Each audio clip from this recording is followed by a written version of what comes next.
Where I did the think name that Snyk come from?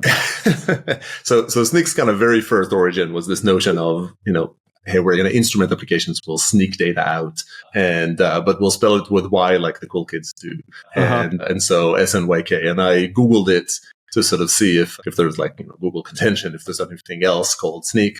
And the first or second option was Urban Dictionary that said Snyk is short for "so now you know," and that kind of clinched it. It's like, okay, fine, so now you know, perfect. You are listening to The Secure Developer, where we speak to industry leaders and experts about the past, present, and future of DevSecOps and AI security.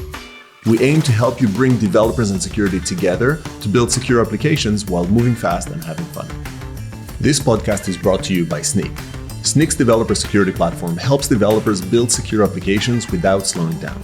Snyk makes it easy to find and fix vulnerabilities in code, open source dependencies, containers, and infrastructure as code, all while providing actionable security insights and administration capabilities. To learn more, visit snyk.io/TSD. Hello, everyone, and welcome back to the next episode of The Secure Developer. I am super excited to be with you here today, especially because of the guest that we have joining us today, and that is the founder of Snyk, Guy Podjarny. Guy is here with us. Guy, how are you? I'm good. Thanks, Danny. It's fun and sort of a little bit odd to sort of be the guest on the podcast. I've done close to these a little bit with sort of Simon interviewing me in the end of years, but this was a bit different.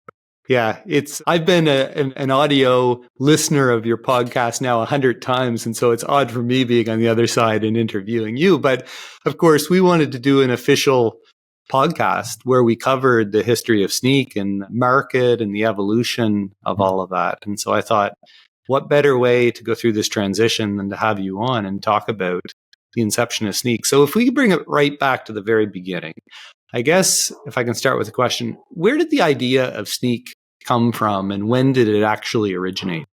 To an extent, the idea of Snyk came to me in the shower, but that's a bit of a misnomer. In practice, I think Snyk is very much kind of the culmination of my journeys ahead of that. So, as you know, I've spent a decade or so in sort of the world of AppSec, through companies we were, some of which were together, Danny and sort of Sanctum and then Watchfire and then IBM, and, kind of, I guess, saw the importance of sort of shift left, which we were saying, all the way back in 2002, and getting security kind of embedded earlier in the journey, and also seeing kind of the failure of that, or like how much maybe the importance of it kept growing, but the adoption of that was nowhere near kind of that same pace. And from there, I left security and I founded a web performance company in the not yet existent DevOps space on it that made websites faster. And I was a part of the Velocity conference, like a programming committee there, where like a lot of the initial DevOps talks came about, and kind of got a first row seat into this sort of rise of DevOps and like a new practice that says, okay, this software development will work differently, from here on. And here are a bunch of tools that are disrupting the traditional kind of enterprise tools, and the developers are embracing them, New Relic and subsequently Datadog and Heroku and a bunch of its sort of strengths in the cloud.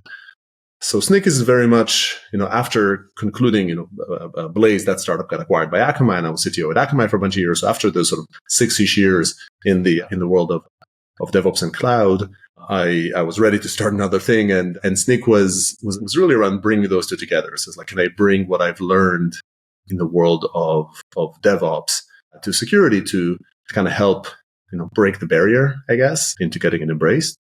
I will say that we can talk a little bit about the zigs and zags, but Snyk's original idea, the idea that came to me in the shower, that I sort of started it, and the name of the company was initially founded on, was actually more of a runtime instrumentation idea. The idea was to sort of, be developer, like build a developer tooling company that tackled security, all of that sort of remained or was there at the beginning.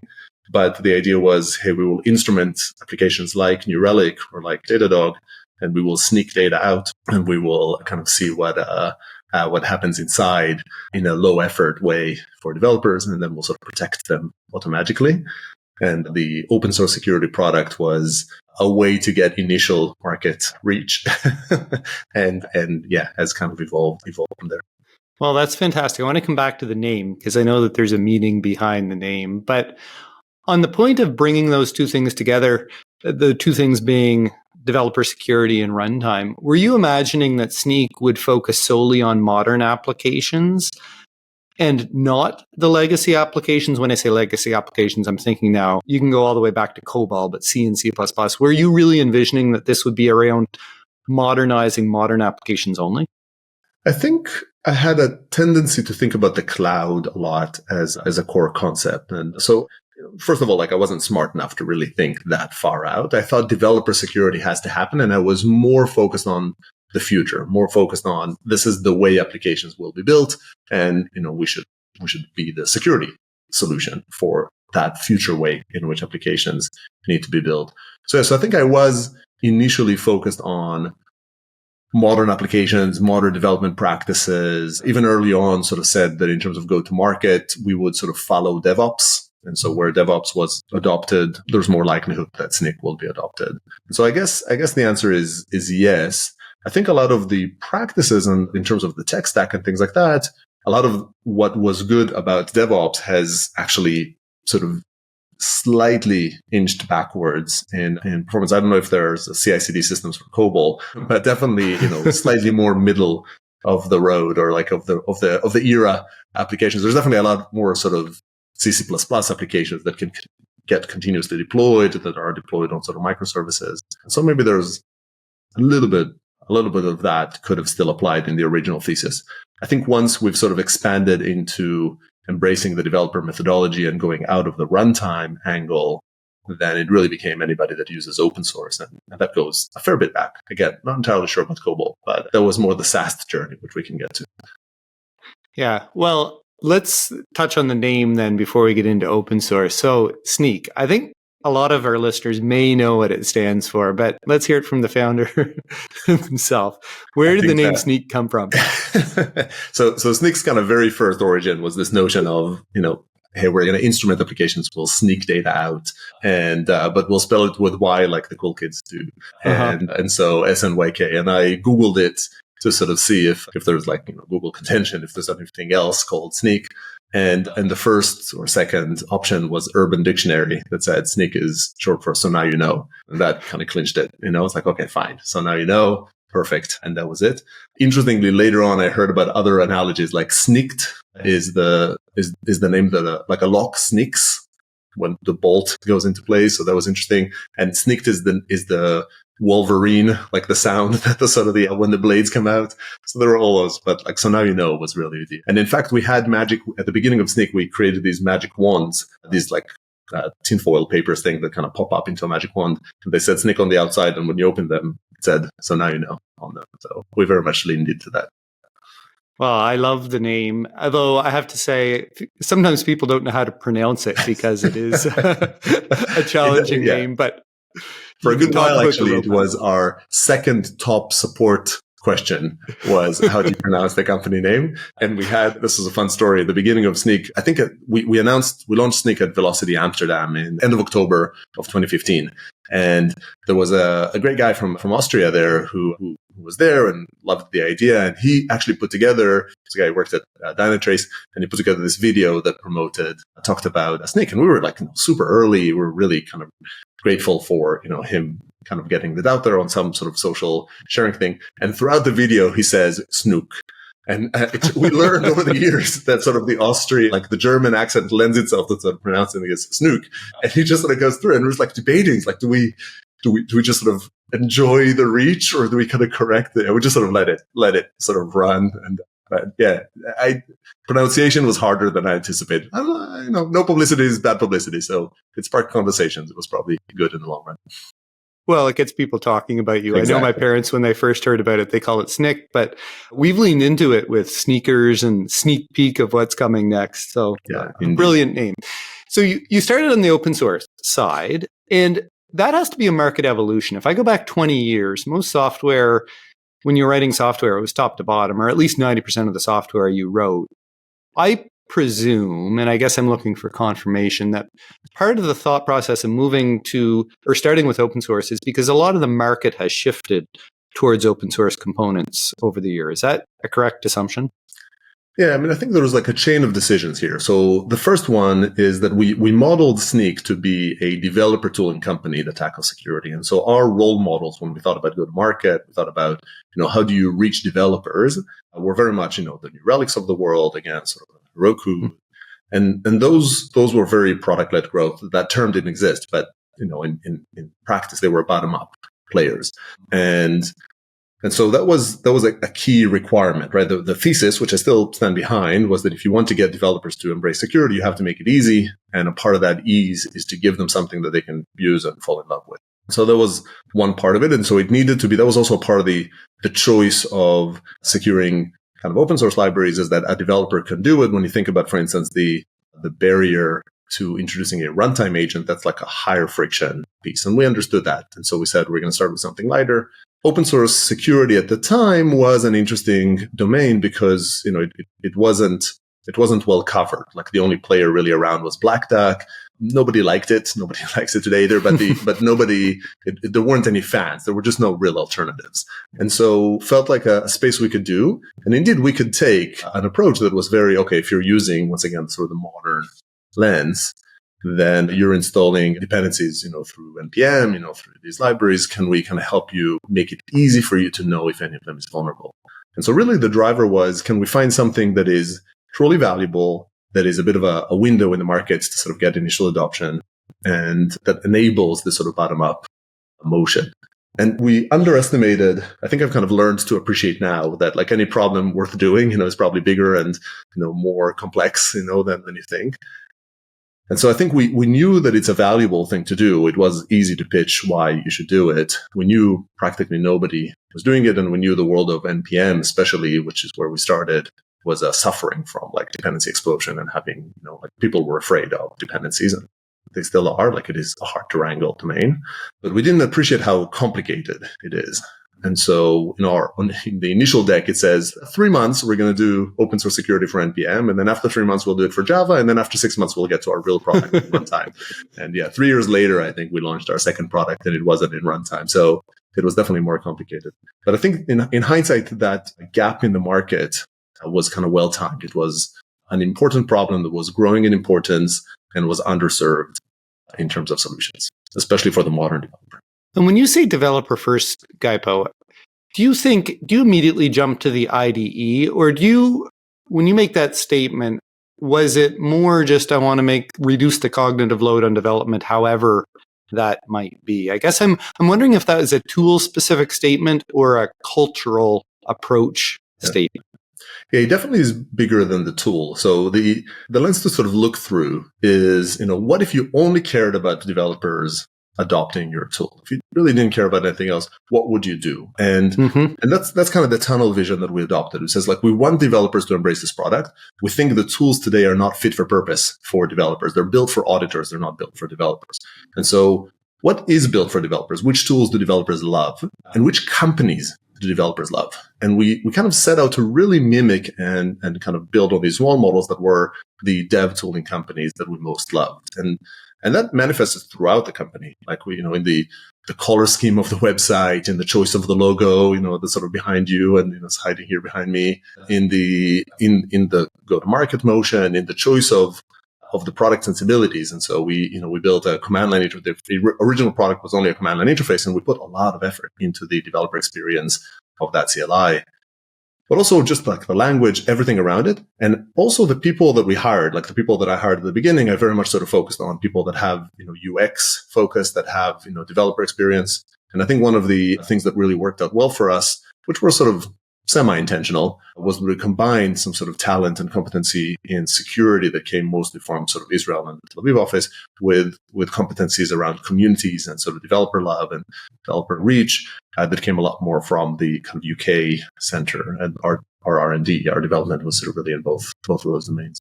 So yeah, I think a lot there. Probably like the most memorable example of that was the color scheme. And so we wanted a warm everything. All the security companies were like blue corporate, or maybe black and red. And we wanted something that's like, developer friendly and all that. We wanted warm color palettes and a lot of conversations about that. But when they tell you have a sort of critical vulnerability, I do want to scare you just a little bit. Like, you do need to be like mindful that this is important. So we had all these deep conversations about it. We landed on this magenta color for sort of a high severity issue. Even purple, for those who don't know it, it was very much like at the time was the rise of the purple team, which is like the blue team and the red team. So the attackers and the defenders working together, hence the sort of the purple. So a lot of thought as to like, how does it represent, how does it go? And, we went through, like, we didn't go to security conferences for 2 years, probably. We went only to dev conferences. So much so that I think about something like a year into the company, I was having some advisory comment with some go-to-market, with some demand gen marketing person at HeavyBit. Sort of, we were part of that program. And he asked me, say, if a security person gets to the website, how do they register? And I was like, that's a good question. If they have a GitHub account, they can log in with GitHub. And then we added a Google account, which pretty quickly became like half our registrations. So yeah, we were very tunnel visioned on what would make developers use this. Well, I love that story of the blend. And I think that's represented now. You talk about brand and marketing, even in the dog. I think of Dobermans, which is the symbol. You mentioned it's behind us here.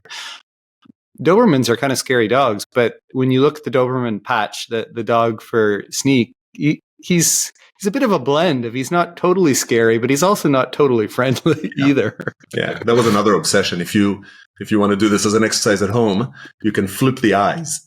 Like the eyes, the semicircles, like it really try to walk the line. If you flip the eyes and you kind of have that semicircle be the other way around, it gets too friendly. It really was like just at the edge of like at some point you either want to go and pet the dog or you want to keep your distance. And yeah, there was a lot of emphasis on that. So yeah, we definitely sweat the details, and I think it paid dividends. It is as conveying that we're not just another security. So that's technology and marketing and brand. And I totally see that. What about culture? What was important to you as you were starting the company on culture? Talk to me about transparency and how you believed the company should evolve from the inception in going towards a developer market. Yeah, I think a lot of it really comes down to sort of mimicking the sort of, GitHub, New Relic, others of the world at the time. And so invested a ton in community. We started this podcast as a security developer to share practices on the belief that in the world of DevOps, a lot of the breakthroughs happened because people were willing to talk about failure, to get up on stage and talk about how this didn't work, that didn't work. And they had a sharing platform. Realized in security, there wasn't really much of a place for defenders to come and talk about, what they've done and what their learnings were and all that. And so that was a build up. Everything was very transparent. In fact, it's interesting that sometimes the philosophy preceded or sort of, was stronger than the product sensibility. So like our vulnerability database at the beginning was on a GitHub repository, just out of the premise of we're just transparent here. It's in GitHub. It took us a while to realize that that's not at all useful to users. It's only useful to competitors. Sort of stopped doing that. But even till today, the advisories and the sort of the capabilities are public. And I think probably the single biggest example of that is the fact that the product is free for open source. And I think today that maybe feels like a given to people, but it wasn't at all at the time. And it was definitely not in security. And so the fact that Snyk was from the beginning free for open source maintainers, for open source projects to use was very, very big. It was very important to us philosophically. It was so important that when we created a commercial team, like the company was so oriented at like serving the developer and serving the community that we had to create a carved out team called Enterprise. That was the first team created on it. It says like some people also care about who pays. And of course, over time, as the company grew, it became balanced. Now we have a developer experience and application experience team, we sort of evolved over the years, but sort of an AppSec experience and developer experience. But yeah, it was very, very, very focused. I do think like when you found, this is a bit more of an entrepreneurship tip, but I think when you're a founder, you have to be careful from the word end. When you want to do this and this, you have to pause.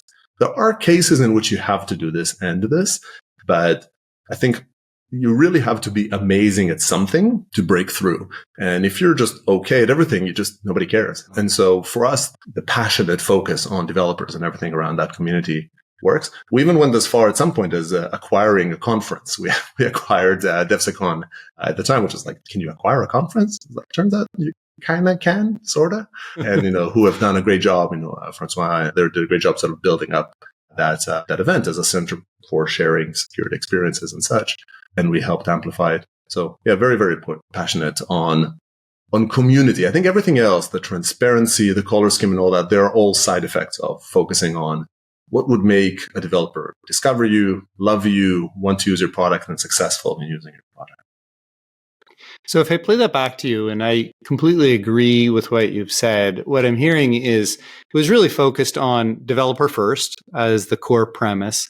Secondarily, that we would have this blend of helping the industry, red and blue team, and giving technologies that aided them. But lastly, very much a culture of transparency.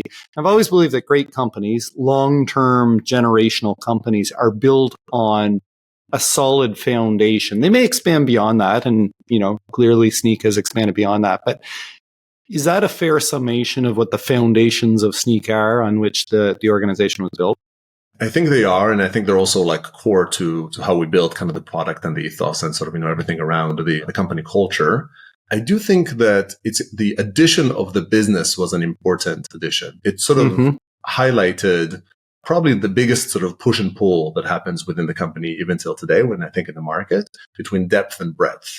So maybe, and I'm slightly kind of going a bit to the next chapter, but I think it's what you've described was correct. But this next one really cemented, how we have to operate today and how we are today, which is the addition of the needs of security. And so we have like Snyk's, everybody describes, like everybody remembers as the overnight success. That was not the case with Snyk. We were actually pretty good because of the focus on a few good decisions. We were pretty good at developer adoption all along. And we had the best developer adoption that any security tool has seen, which was really quite mediocre for developer tools at large. And at the same time, we had no revenue. We had for 2 years in, we had probably spent maybe $4 or $5 million, and we had about 100,000 in annual recurring revenue in ARR. If you're not familiar with startups, that is not good. That is not, and it's not good, intentional. Good to have funding. yeah, exactly. And we had a few near-death experiences on the funding route. And I think the key unlock that has happened through the second year and then eventually kind of manifested about 2 years in was really the understanding that developers like depth and security needs breadth. It's like if I'm a developer, and I've said this sentence, I think, many times, although curiously, I might not have had a chance to say it on this podcast, which is, if I'm a PHP developer, I couldn't care less if you support JavaScript or not. It's like, and it's not because I'm narrow-minded. It's just like, it doesn't affect my day-to-day. Similarly, if I develop on AWS, I don't care if you support, Google Cloud or Azure. I care about my stack, and it better be amazing. That's the bar I'm used to. That's the way, I love my sort of purpose-built tools for my ecosystem. And so you really have to be deep to win over developers. But security is already a massively fragmented space, and it already is very, very hard to keep up with all the different threats. And it's just impractical for a security team to have, 5 different directors of engineering in their company use 5 different tools for, say, open source governance. It's not a lack of willingness to adopt sort of agility and things like that. It's just not practical for them to do so. And so they need breadth. They need you to support 80, 90% at least of sort of the applications in their stack and cover a threat. Otherwise, it just might not be usable for them. They might love the tool, but it's not practical for them to use it. And so this combination of depth and breadth is effectively impossible. Like, you can't have something that is fully deep and fully broad, but it is the balance that we have to strike. We can talk a little bit about SAST and how, that was kind of broken through and how that works there. But I think that realization was super, super important. And I think partly by chance, partly, by intention, open source security was a domain in which it was reasonable to manage to provide both depth in the ecosystems that we supported and breadth, and therefore kind of cross that sort of, it's not quite the chasm, but sort of, cross that sort of line to be able to provide a solution that both developers love and that security, loves and is able to kind of use to actually secure their organization. And I think that became another pillar of Snyk. It became a pillar of the culture. It was hard to embed because we had security competency, passion, but we did not have enough security person empathy, passion in the company. Well, that's, 6 years ago. And today, it's equal, if not like even more sort of security practitioner empathy in the company. But we had to do that. We had, for us to sort of become the longer term. So I would say sort of 3 years in, the company was had both of it, and that became the core DNA for which we grew. Yeah, well, you clearly see that breadth and depth now. I mean, a CEO or a leader of an AppSec program is not interested in the CLI command line capability. They're interested in the dashboards and the measurement and metrics over time. But it feels like you've struck the right balance, certainly in the evolution in where we are today. I'm interested to move forward in the both market evolution and technology evolution. Maybe we'll start with market evolution over the last 8 years, because it's really been 8 years to date. How has the market evolved, or has it evolved? Maybe is a better question.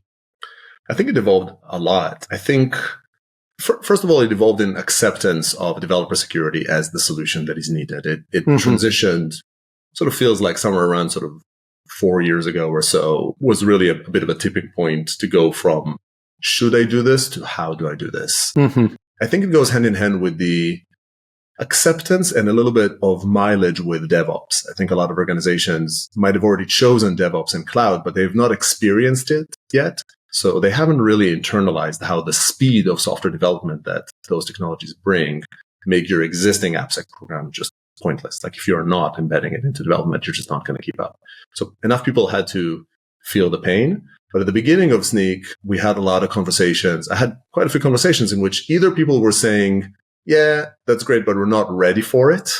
Or they were saying, we don't trust developers. Like, yeah, that's all nice. But as in the security team was saying, they're never going to do the right thing on it.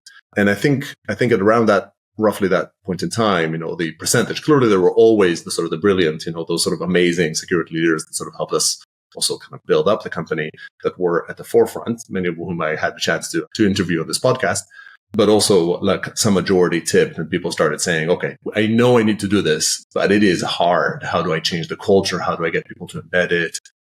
Help me out here, right? Help me figure it out.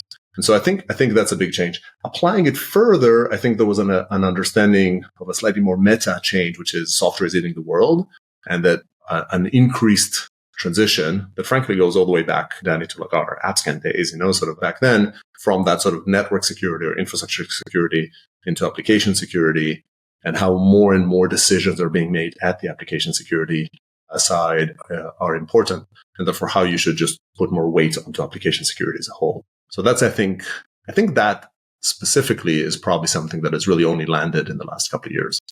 It definitely is the case that customers are asking more for guidance in this, which is kind of surprising to me. It's been 25 years now that we've been, and more since we've been doing application security, but it's surprising to me how many organizations don't have an opinionated perspective of how they